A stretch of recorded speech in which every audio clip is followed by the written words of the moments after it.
आपको कोटि कोटि प्रणाम प्रणाम। बाबा, मैंने बहुत मेहनत से 7 स्वर्ण मुद्राएं कमाई हैं। अब मैं इससे व्यापार करना चाहता हूँ। कृपया मुझे कुछ ज्ञान की बातें बताइए। हाँ पुत्र, मैं तुम्हें अवश्य बताऊंगा, पर इसके लिए मैं उचित गुरु दक्षिणा भी लूंगा। बोलो, मंजूर है? हाँ बाबा, बिल्कुल बिल्कुल मंजूर है। तो सुनो पुत्र, कुछ महत्वपूर्ण बातें बताता हूं। जहां सामने वाला ताकतवर हो तो उसके सामने झुक जाना। अगर किसी चीज को निकाल नहीं सकते तो उसमें कुछ ढाल दो। किसी भी नई जगह पर अगर सोना पड़े तो बिस्तर के नीचे सोना। किसी अनजान व्यक्ति के अनचाहे उपहार पर सूरज को अस्त ना होने दें। शाम के समय 30 मिनट तक घर से बाहर कदम मत रखना। अगर किसी चीज के बारे में पूरी तरह से पता ना हो तो चुप रहना सीखो। समय का मौका देखो और फिर कुछ बात कहो।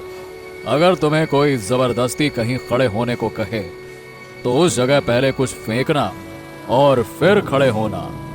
सिफांसा जड़ी बूटी को अगर 10 मिनट के भीतर खिलाया जाए तो वो किसी भी तरह के विष को काट देती है। ठीक है बाबा, आपका बहुत बहुत धन्यवाद जो आपने मुझे इतना कीमती ज्ञान दिया। मैं इसे अवश्य हमेशा ध्यान रखूंगा। अब बारी है गुरु दक्षिणा की। हाँ हाँ बाबा, बिल्कुल बताइए, कितनी दक्षिणाएं आपको देनी है मुझे? 7 स्वर्ण मुद्रा। कृष्णा का चेहरा एकदम पीला पड़ गया। उसकी आंखें फटी की फटी रह गईं। इतनी मामूली सी बात के लिए बाबा ने उसकी 5 साल की मेहनत की कमाई मांग ली थी। कुछ पल सोचने के बाद उसने अपनी थैली से सारी मुद्राएं निकाली और साधु के सामने रख दी। फिर सिर झुकाकर वहां से चल दिया। हे भगवान, ये मैंने क्या कर दिया, क्या कर दिया? अरे अब तो मैं अपने राज्य भी नहीं जा सकता। वहां जाऊंगा तो सब मेरा मजाक बनाएंगे। अरे ये क्या किया मैंने? देखो देखो देखो, मैंने क्या किया। 5 साल की कमाई एक दिन में कमाई। मैं पैदल चल कर भी जाऊं तो सिर्फ अपने पास वाले राज्य तक ही जा सकता हूँ। हाँ चलो, यही सही रहेगा। पास के राज्य विष्णु नगर राज्य चलते हैं। कम से कम वहाँ कोई मुझे पहचानता तो नहीं है।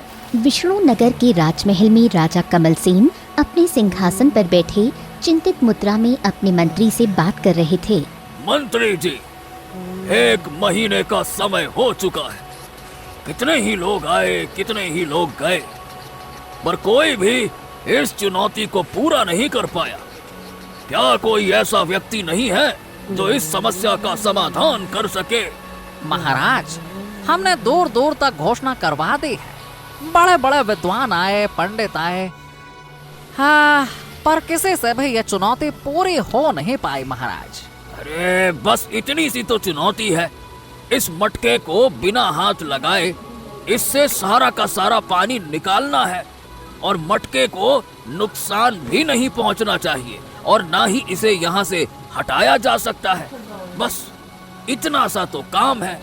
हाँ महाराज, सुनने में तो यह काफी सरल है, पर असलियत तो यही है कि अब तक इसका कोई हल नहीं निकल पाया है। कई विद्वानों ने कोशिश किया है, लेकिन राजकुमारी अपनी सहेली के साथ राजसभा में प्रवेश करती है। उसकी मुस्कुराहट देखकर राजा की चिंताएं कुछ कम होती हैं। पिताजी, हम राज्य में भ्रमण करने जा रहे हैं। हाँ ठीक है बेटी, लेकिन ध्यान रखना, किसी को सताना मत। हमें कोई भी शिकायत नहीं आनी चाहिए, ठीक है ना बेटा? जी पिताजी, आप चिंता मत कीजिए। हम सिर्फ लोगों से मिलेंगे और उनका हालचाल जानेंगे। राजकुमारी और उनकी सहेली वहाँ से चली जाती हैं। राजकुमारी और उनकी सहेलियाँ राज्य में पहुँची। आज किसी को सताने का बड़ा मन कर रहा है। हाँ राजकुमारी, कोई न कोई मुर्गा जरूर मिल जाएगा। देखो ना, कितने लोग परेशान होकर बैठे हैं। सब उस मटके की चुनौती के बारे में सोच रहे होंगे। और वो देखो, वो व्यक्ति नया लग रहा है। सामने से कृष्णा चलकर आ रहा था। ए युवक, यहाँ गोविंद राजकुमारी के सामने आकर रुक जाता है। हाँ हाँ, बोलो बोलो, क्या काम है? तुम्हारी इतनी हिम्मत मुझसे ऐसे बात करने की? तुम नहीं जानते कि मैं कौन हूँ? नहीं, मैं नहीं जानता कि कौन हो। कौन हो? क्या तुम नहीं जानते कि मैं कौन हूँ? राजकुमारी, ये तो इस युवक ने भारी भूल कर दी है। अब तो ये सजा का प्रार्थी है। जी हाँ राजकुमारी, अब आप इसे दंड दीजिए। हे भगवान, ये तो राजकुमारी आ गई और उसने इस युवक को पकड़ लिया है। अरे रे, चलो भाग चलते हैं यहाँ से, वरना हम भी राजकुमारी के क्रोध का शिकार हो जाएंगे। चलो चलो चलो चलो चलो। हाँ भाई, चलो चलो भाग चलो। सारे गांव वाले वहाँ से भाग जाते हैं। देखो, तुम्हें बचना है तो जैसा मैं कहती हूँ वैसा करो। चलो अभी पेड़ से उल्टा लटक जाओ। देखो वहाँ रस्सी भी पड़ी है। ये क्या बात हुई? हाँ, मुझे कुछ तो करना चाहिए। तभी कृष्णा को साधु बाबा की कही हुई बात याद आई। जहाँ सामने वाला ताकतवर हो तो उसके सामने झुक जाना। हाँ, साधु बाबा ने सही कहा। अभी तो इसी में फिलहाल मेरी भलाई है।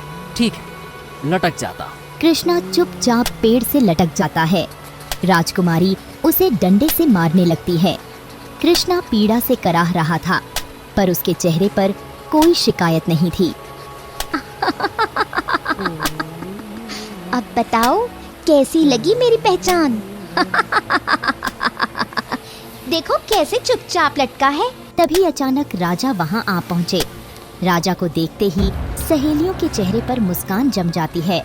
राजकुमारी के हाथ से डंडा जमीन पर गिर जाता है। ये क्या हो रहा है यहाँ? पिताजी, आप यहाँ?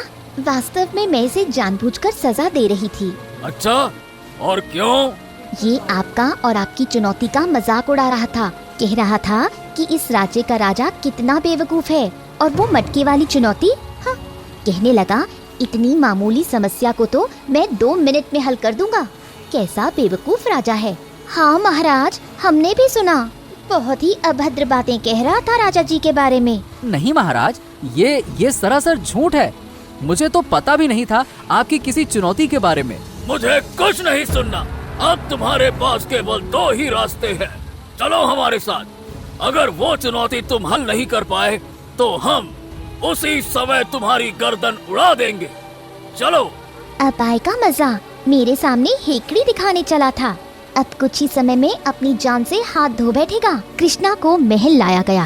देखो इस मटके को। तुम्हारा काम ये है, यानी चुनौती ये है कि इसे बिना छुए सारा पानी निकालना है। मटके को कोई नुकसान नहीं पहुंचना चाहिए। और हाँ, बांस की नली से पानी पीकर खाली करने की चालाकी बिल्कुल मत करना। समझ गए? कृष्णा मटके को ध्यान से देखता है। वो आधा पानी से भरा हुआ था। देख तो लिया। अब बताओ कैसे करोगे ये काम? तभी कृष्णा को साधु बाबा की कही एक और बात याद आई। अगर किसी वस्तु से कुछ निकाल नहीं सकते तो उसमें कुछ डाल दो। अरे हाँ, साधु बाबा तो सच में बड़े ज्ञानी हैं। उनकी इस बात ने मेरे प्राण बचा लिए। हाँ, ये करता हूँ। पास ही कुछ रसगुल्ले पड़े थे। महाराज, आपकी आज्ञा हो तो क्या मैं ये रसगुल्ले का पात्र उठा लूं? हाँ ठीक है, उठा लो। कृष्णा रसगुल्ले का पात्र उठाता है और रसीली चाशनी से उस पात्र को पूरी तरह भर देता है। देखते देखते उस पात्र में कीड़ियाँ लग जाती हैं। कुछ समय बाद चींटियाँ सारा चाशनी भरा पानी पी जाती हैं। हाँ? अरे अरे अरे वाह वाह वाह वाह वाह, तुम तो वाकई में बड़े बुद्धिमान हो। आज से हम तुम्हें अपना मुख्य सलाहकार नियुक्त करते हैं। तुम्हारे लिए महल में एक विशेष कक्ष की व्यवस्था की जाएगी। नहीं नहीं महाराज, नहीं नहीं, मुझे तो सादा जीवन जीने की आदत है। आप एक काम करिए, मेरे लिए गांव में कोई कुटिया का प्रबंध करवा दीजिए। बस इतना ही मेरे लिए काफी होगा। ठीक है, जैसी तुम्हारी इच्छा ऐसा ही होगा। निश्चिंत रहो। कोने में खड़ी राजकुमारी क्रोध से लाल हो जाती है। कुछ समय बाद राजकुमारी महामंत्री और अपनी सहेलियों के साथ मिली। इस कृष्णा को रास्ते से हटाओ। ये तो मेरा बाएं हाथ का खेल है राजकुमारी, आप चिंता ना करें। ऐसा काम करूंगा कि राजा इसे धक्के मार कर राज्य से बाहर निकाल देंगे। हाँ। ऐसा क्या करने की सोची है आपने? अरे राजकुमारी, हमें इसके लिए कोई बहुत ही कीमती वस्तु की जरूरत होगी।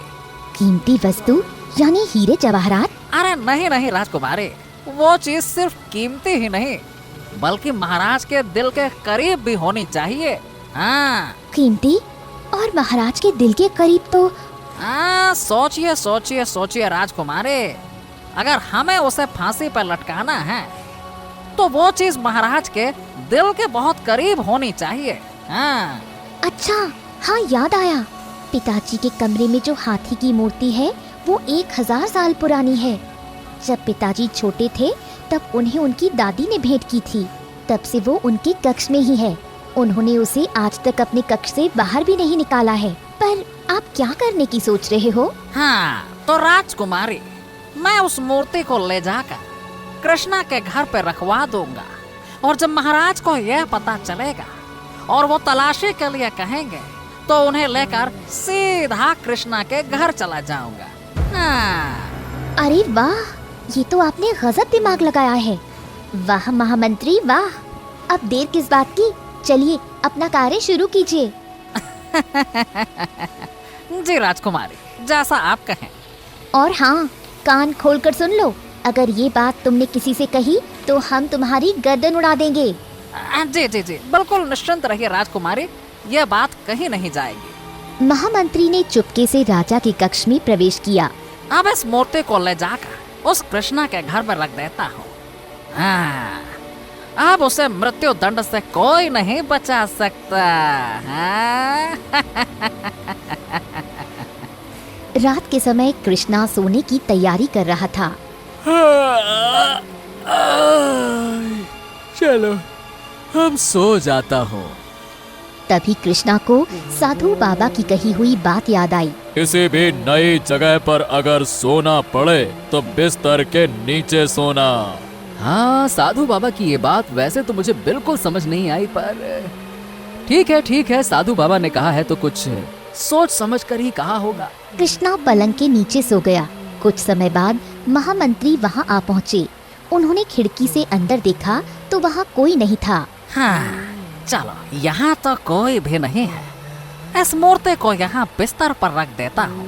हाँ, महामंत्री बिस्तर पर मूर्ति रख देता है। अब आएगा असली मजा। कल सुबह इसे चोर समझकर सूले पर चढ़ा दिया जाएगा। हाँ, बड़ा आया विद्वान कहेगा। महामंत्री अपने घर लौटा। ए जी, आप कहाँ थे इतनी रात को? अरे भाग्यवान, एक हाथी की कीमती मूर्ति लेकर मैंने। महामंत्री बोलते बोलते रुक जाता है और उसे राजकुमारी की कही बात याद आई। कान खोलकर सुन लो, अगर ये बात तुमने किसी से कही तो हम तुम्हारी गर्दन उड़ा देंगे। लेकर आपने क्या स्वामी? महामंत्री ने सोचा। नहीं, शालिनी को ये सारी बातें बताना सही नहीं होगा। अगर इसने किसी को गलती से भी बोल दिया तो राजकुमारी तो मेरी गर्दन ही उड़ा देंगी। नहीं। अरे कुछ नहीं, बस मैं एक कीमती हाथी की मूर्ति लेकर घर लौट रहा था। मैंने बाजार से उसे खरीदा था, पर क्या बताऊं भाग्यवान, वो रास्ते में गिर गई। इसी चक्कर में थोड़ी सी देरी हो गई।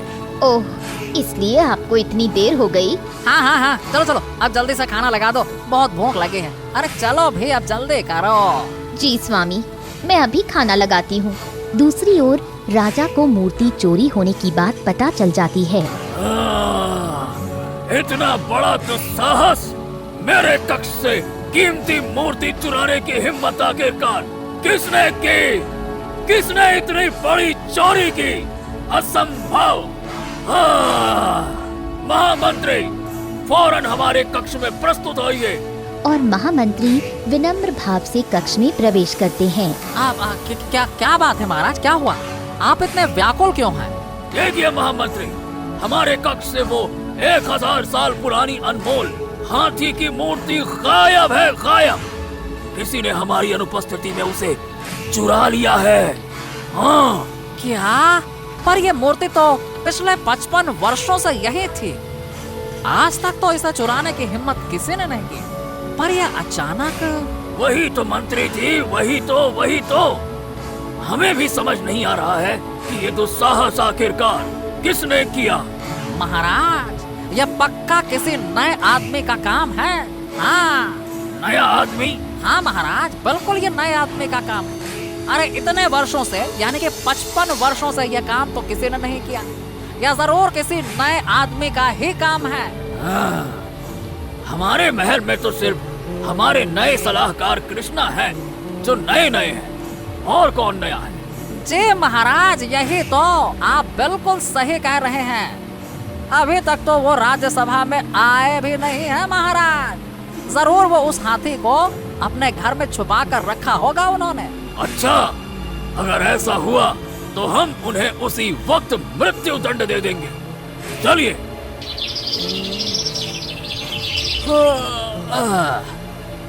अरे ये मूर्ति, ओ हो, ये मूर्ति तो बड़ी पुरानी और मूल्यवान मालूम होती है। पता नहीं इसे यहाँ कौन छोड़ गया है। तभी कृष्णा को साधु की कही बात याद आई। कभी किसी अनजान व्यक्ति के अनचाहे उपहार पर सूरज को अस्त ना होने दें। जो दिया गया है उसे आगे बढ़ाना चाहिए, नहीं तो ये जहर की तरह सड़ेगा। ठीक है, साधु बाबा ने जो कहा है मैं उसी बात का पालन करूंगा। अभी राज्यसभा में कुछ समय है, एक काम करता हूँ, मंदिर होवाता हूँ और इस मूर्ति को भी साथ ले चलता हूँ। वहाँ इसे किसी को दान दे दूंगा। हाँ ठीक है, चल। कृष्णा ने अपने कदम मंदिर की ओर बढ़ाए। मंदिर के प्रवेश द्वार पर पहुंचते ही उसकी नजर एक वृद्ध भिखारी पर पड़ी। फटे पुराने वस्त्र, थकी हुई आंखें और कमजोर शरीर देखकर कृष्णा का हृदय करुणा से भर गया। हाँ, ये बुजुर्ग कितने दीनहीन लग रहे हैं। ईश्वर ने शायद इसीलिए ये मूर्ति मेरे पास भेजी है। इसे बेचकर इन्हें कुछ दिनों का सहारा मिल जाएगा। हाँ, काका, अरे ओ काका, हाँ आप ये मूर्ति रख लीजिए। ये बहुत पुरानी और कीमती मालूम होती है। इसे बेचकर आपको कुछ धन मिल जाएगा, है ना, जिससे कि आपकी कुछ दिनों की परेशानी दूर हो सकती है। इसे आप रख लो। हाँ, अरे बेटा, तुम्हारा बहुत बहुत धन्यवाद। तुम्हारी दया को मैं कभी नहीं भूलूंगा। बेटा, तुम्हारा बहुत बहुत धन्यवाद, बहुत बहुत धन्यवाद। कृष्णा के मन में एक अजीब सी शांति थी, जैसे कोई अच्छा काम कर लेने की संतुष्टि हो। हाँ चलो, अब दर्शन करके घर चलता हूँ।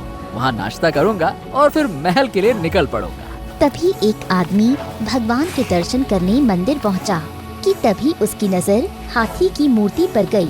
वो भिखारी उस मूर्ति को लेकर वहीं बैठा हुआ था। अरे भाई, ये क्या लेकर भीख मांग रहे हो? क्या है ये? अरे वो मुझे ये मूर्ति एक सज्जन पुरुष दे गए हैं। उन्होंने कहा है कि ये बहुत मूल्यवान है और मैं इसे बेचकर कुछ पैसे कमा लूं। तुम्हें वो आदमी बेवकूफ बना गया।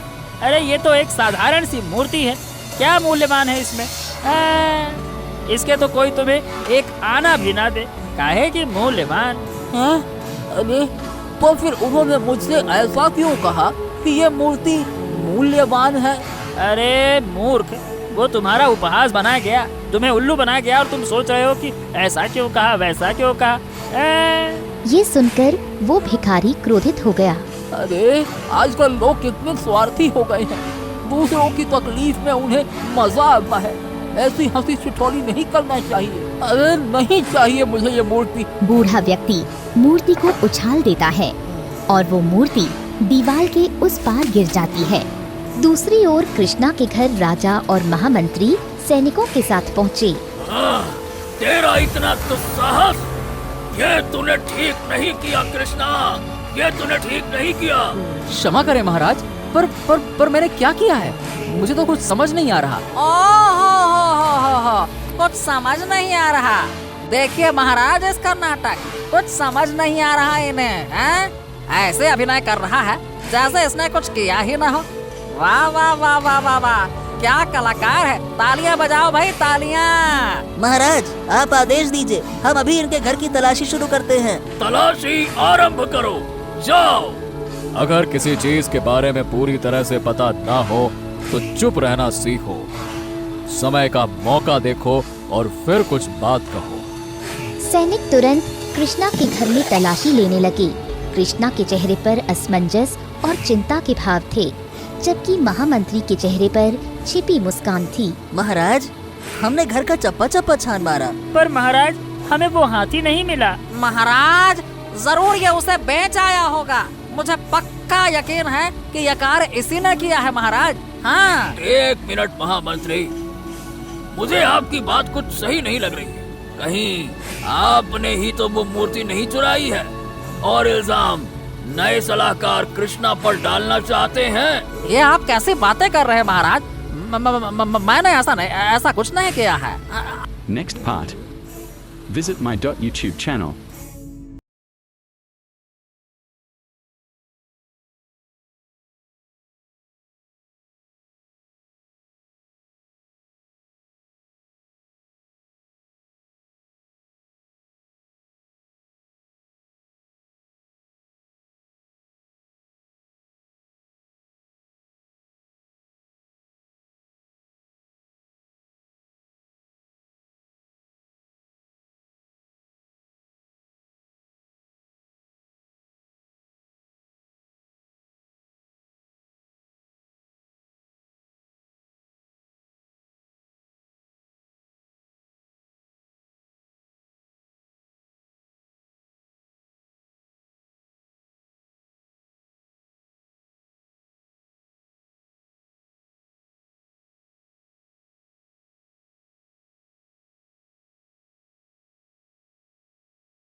Part 2.